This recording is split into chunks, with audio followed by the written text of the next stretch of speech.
Good morning, dear student. In last few videos, we have discussed some, I think, two poems. So I think there should be, you must know about some genre of poetry. This particular portion contain the unit in our syllabus. There is unit third that contain this particular portion. That portion is basically to introduce you about the various genres of poetry. पोएट्रीचे जे वेगवेगळे प्रकार आहे त्या प्रकाराबद्दल तुम्हाला माहिती व्हावी यासाठी हा पर्टिक्युलर युनिट आपल्याला इथे ठेवलेला आहे, युनिट नंबर 3. आणि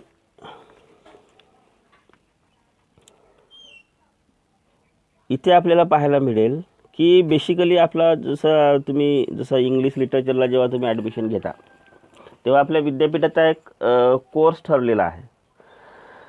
म्हणजे पहिल्या वर्षी तुम्हाला पोएट्री सेक्शन अनुभवायचं आहे किंवा शिकायचं आहे. दुसऱ्या वर्षी तुम्हाला प्रोज सेक्शन. आता पोएट्री सेक्शनमध्ये तुम्हाला हे आता आपण लिरिकपासून सुरुवात करणार आहोत. त्याच्यानंतर वेगवेगळ्या मूवमेंट कशा आल्या, त्याच्यानंतर वेगवेगळे जॉनरॉज कसे आहे, त्याच्यानंतर काही पोएट्रीमध्ये आपण काही ज्या कन्सेप्ट कशा असतात, काही लिटररी टर्म्स कशा असतात यांच्याबद्दल आपल्याला BA पार्ट 1ला म्हणजे सेमिस्टर फर्स्ट अँड सेकंड याच्याबद्दल तुम्हाला माहिती असेल. BA सेकंड इयर म्हणजे सेमिस्टर थर्ड आणि फोर्थमध्ये तुम्हाला प्रोज सेक्शन. आता प्रोज सेक्शनमध्ये काय एसे असेल, नॉवेल असेल, त्याच्यानंतर तुम्हाला जे स्टाईल एसेचे वेगवेगळे प्रकार असेल, स्टाईल असेल, बायोग्राफी असेल, ऑटोबायोग्राफी असेल, या प्रोज सेक्शनबद्दल माहिती असेल तुम्हाला BA सेकंड इयरमध्ये. आणि BA फायनल इयरमध्ये तुम्हाला मग ड्रामा सेक्शन आहे. मग ड्रामा सेक्शनमध्ये काय मग ट्रॅजेडी असेल, कॉमेडी असेल, ट्रॅजी कॉमेडी असेल, ड्रामाचे वेगवेगळे प्रकार. अशा प्रकारे आपल्या विद्यापीठाने 3 भागामध्ये या सिलेबसचं डिवायडेशन केलेलं आहे. म्हणजे you will get total information about the various type of literature that has been created and that are created. अशा प्रकारे आपल्याला मग आता 2 पोएम आपण याच्या आधी घेतलेले आहे. पण मला असं वाटतं की तुम्हाला थोडंफार जे व्हेरियस जेनर्स आहे, जे प्रकार आहे पोएट्री, त्याच्याबद्दल थोडंफार माहिती व्हावं. जसं आपण पहिली पोएम बघितली ती आपण पाहिलं की ते मार्क अँटोनी स्पीच आहे. त्याच्यानंतर दुसरी जे बघितली आपल्याला दिसते की ते सॉनेट आहे. मग तुम्हाला पर्टिक्युलरली माहीत पाहिजे का सर व्हॉट इज सॉनेट, तुम्हाला माहीत पाहिजे का सर व्हॉट इज लिरिक. तर त्याच्यामुळे मला असं वाटतं की आपण थोडंफार बॅकग्राऊंड सेक्शनबद्दलही डिस्कस करत करत पोएम शिकणं चांगलं राहील.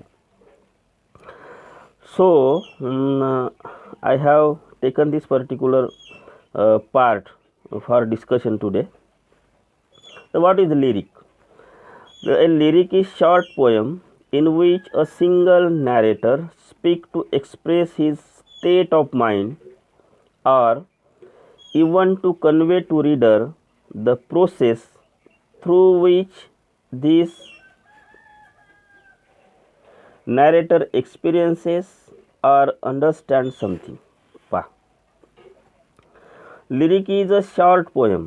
सगळ्यात महत्त्वाचं लिरिक काय आहे, छोटी पोएम. म्हणजे तुम्हाला पोएम जर आता बघितली, छोटी म्हणजेच काय, तुम्ही जर बॅलड बघितलं किंवा जर आपण जसं सॉनेट बघितलं आपण ऑन हिज ब्लाइंडनेस, तर 14 लाईनची पोएम आहे. लिरिक त्याच्यापेक्षा थोडी मोठी किंवा मग जसं इपिक आहे. इपिक हे तुम्हाला दिसेल की एक पूर्ण जसं पॅराडाईज लॉस्ट वगैरे एक पूर्ण पुस्तक म्हणजे हजारो लाईनच्याच पोएम आहे त्या.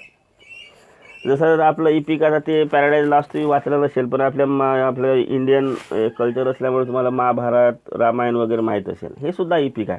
तर तुम्हाला माहीत आहे की रामायण किती मोठा आहे, महाभारत किती मोठा आहे. तर हे तर लिरिक तशा प्रकारे एक छोटीशी पोएम. त्याच्यामध्ये काय in which a single narrator speak to express. त्याच्यामध्ये नॅरेटर काय पाहिजे, सिंगल पाहिजे.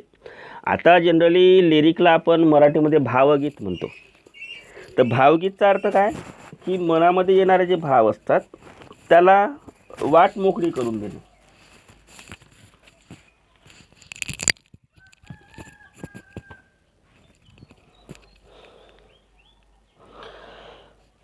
त्याला वाट मोकळी करू म्हणजे त्याला म्हणून भावगीत, म्हणजे मनामध्ये जो आपला भाव असतो. आता भाव वेगवेगळ्या प्रकारचे असतात. कधी आपल्या मनामध्ये राग असतो, कधी आपल्या मनामध्ये प्रेम असते, कधी आपल्या मनामध्ये ईर्ष्या असतात, कधी आपल्या मनामध्ये एक सिंपती असते, कोणाबद्दल तरी एक हुरहुर असते.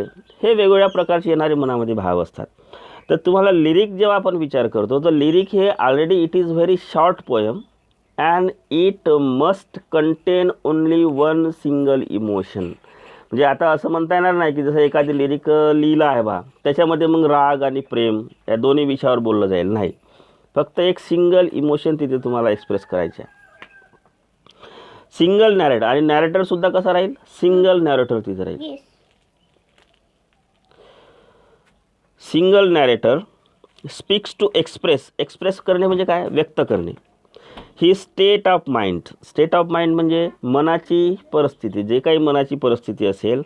Or even to convey to reader the process through which this narrator experiences or understand something. आणि दुसराच भाग, एक तर that particular lyric should express one single emotion of one single author. In the same way that lyric must contain the state of mind of that narrator. At the same time, the narrator, the process through which the narrator experiences or understand the situation.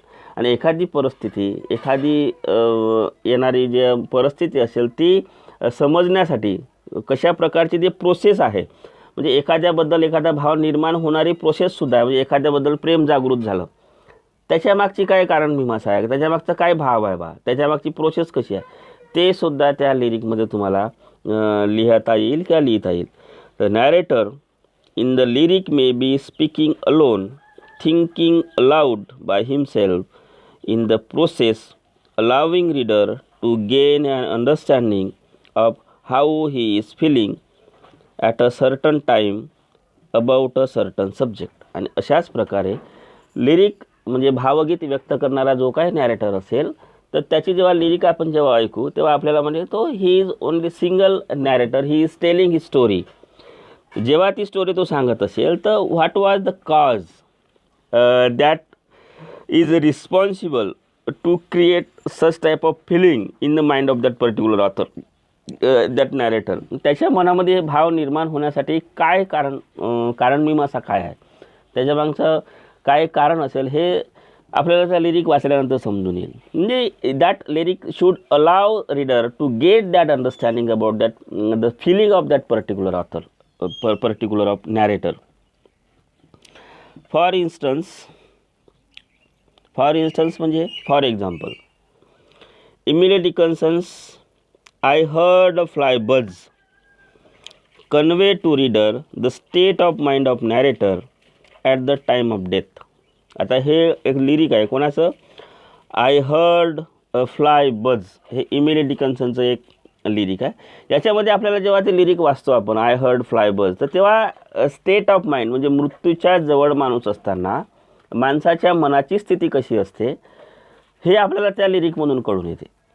म्हणजे what is reason behind that, म्हणजे आपल्या मनामध्ये मृत्यू कधी येणार हे कोणालाच माहीत नसतं, पण हे माझा मृत्यू जवळ आहे हे कळण्यामागचं कारण, त्याच्यानंतर त्या मृत्यूच्या जवळ असताना आपल्या मनात निर्माण होणारे भाव, हे सगळं आपल्याला त्या आय हर्ड फ्लाइंग बज, आय हर्ड अ फ्लाय बज या त्यांच्या लिरिकमधून आपल्याला पाहायला मिळते.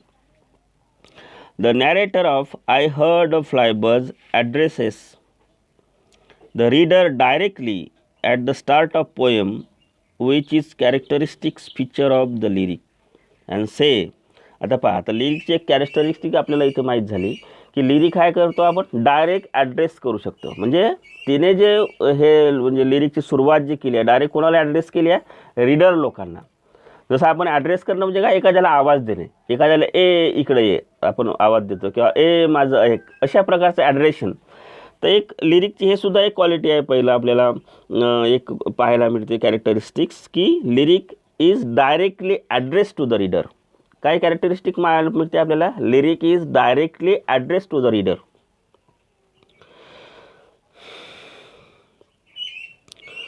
and say, I heard a fly buzz when I died. The stillness round my form was like the stillness in air between the heaves of storm. पहा म्हणजे मरणाच्या वेळेची स्थिती कशी आहे पहा.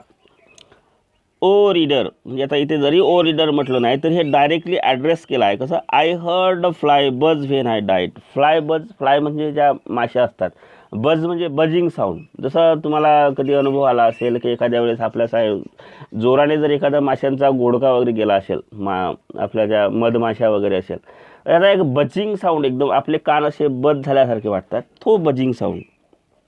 कधी, at the time of death म्हणजे मरणाच्या जवळ असताना अशा प्रकारचा एक buzzing sound I heard and stillness round my form. Form म्हणजे काय, स्वरूप, FORM, फार्मचा स्वरूप. इथे फार्मचा अर्थ संपूर्ण शरीर. कोणाचं, त्या पर्टिक्युलर पोएटेसचं.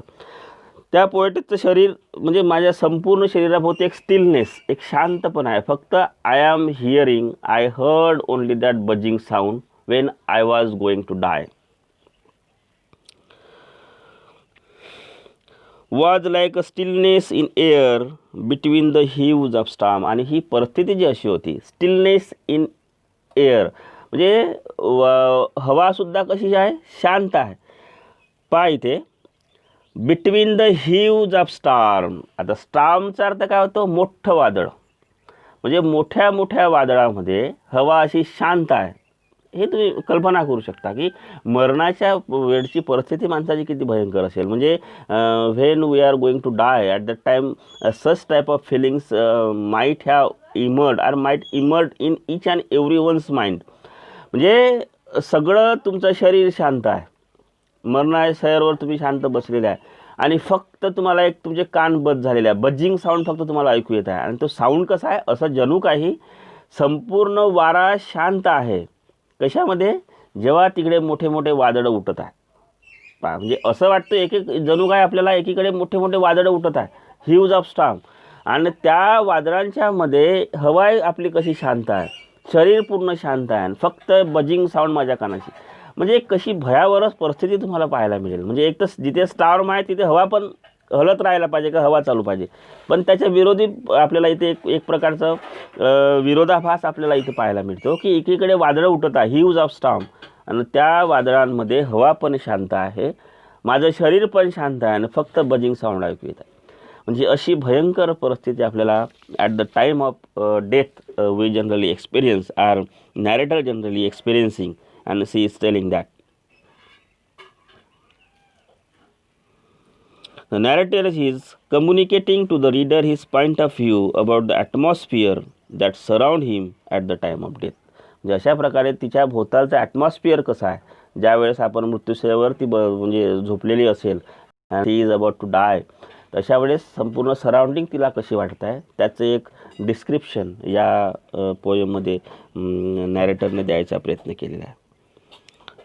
ठीक आहे, आजच्या दिवस एवढंच समजून घ्या. उद्या आणि तुम्ही सगळ्यांनी आय होप फुटप्रिंट हे आपलं टेक्स्टबुक आहे लिटरेचरचं, BA पार्ट 1ला हे विकत घेतलं असेल, नसेल विकत घेतलं तर घेऊन टाका, कारण की सगळे आम्ही तिथूनच हे त्याचं फोटो काढून मी ते शिकवण्याचा प्रयत्न करतो. जेणेकरून जेव्हा फिजिकल आपले क्लासेस चालू होईल तेव्हा मग आपण ते घेऊच, पण सध्या तोपर्यंत काहीतरी तुम्ही ते फुटप्रिंट घेऊन टाका आणि त्याच्यात तुम्ही त्यातून नोट्स काढण्याचा प्रयत्न करा. ठीक आहे. आपल्या चंद्रपूरमध्ये समर्थ बुक डेपोमध्ये तुम्हाला मिळून जाईल. गांधी चौकाजवळ जे समर्थ बुक डेपो आहे तिथे तुम्हाला हे सगळे टेक्स्टबुक मिळून जाईल. ठीक आहे, थँक्यू.